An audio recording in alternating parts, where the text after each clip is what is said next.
In a typical year, the federal budget is approximately $4.5 trillion. That includes over $3 trillion in mandatory spending and approximately $1.5 trillion of annually appropriated funds for everything from aircraft carriers to national parks to support for education. Since March 4th, the Congress has appropriated $3 trillion to fight the coronavirus and get our economy back to full capacity.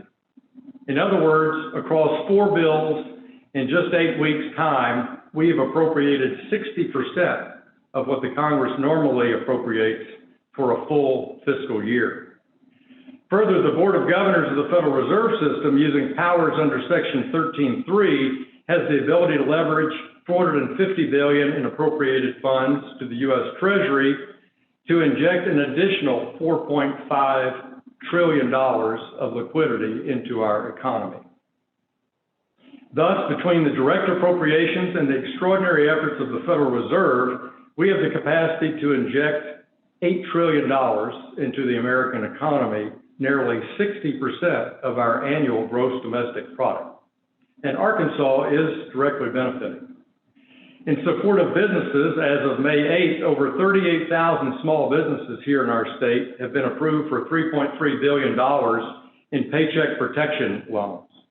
Further, the SBA has directly injected more than $100 million in emergency loans and grants to Arkansas businesses.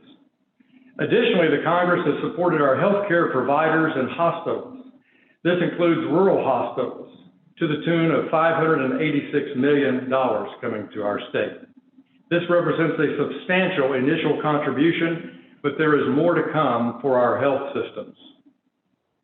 In education, the Congress has forwarded to Arkansas $128 million for our education department for K-12 purposes. As to higher ed, over $120 million has been provided to our colleges and universities, including $60 million directly for our students.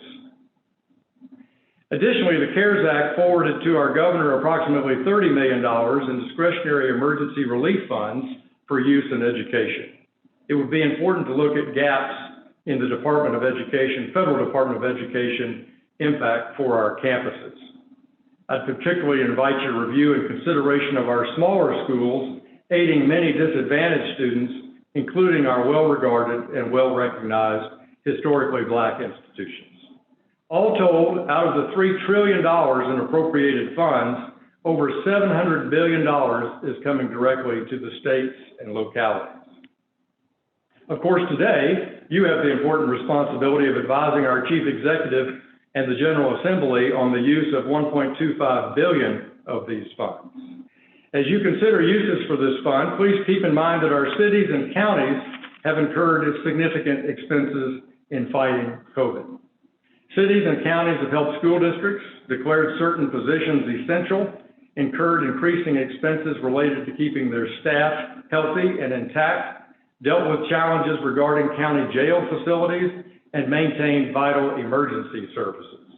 While the CARES Act specifically prohibits the states from using CARES Act funds to replace lost sales or income tax revenue, clearly there are many COVID-related gaps where one could think creatively with appropriate legal advice. Also, keep in mind that one of the most important facilities that's been crafted is organized by the Federal Reserve, which is the Municipal Liquidity Facility.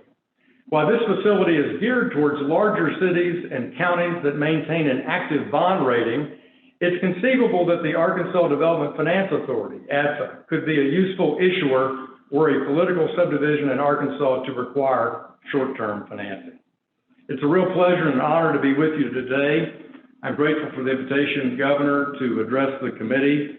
Together, please know that your federal delegation is at your side, both of the committee and at your side, Governor, and that of the General Assembly, as we work together to get our families back to work safely and get our economy back to full capacity.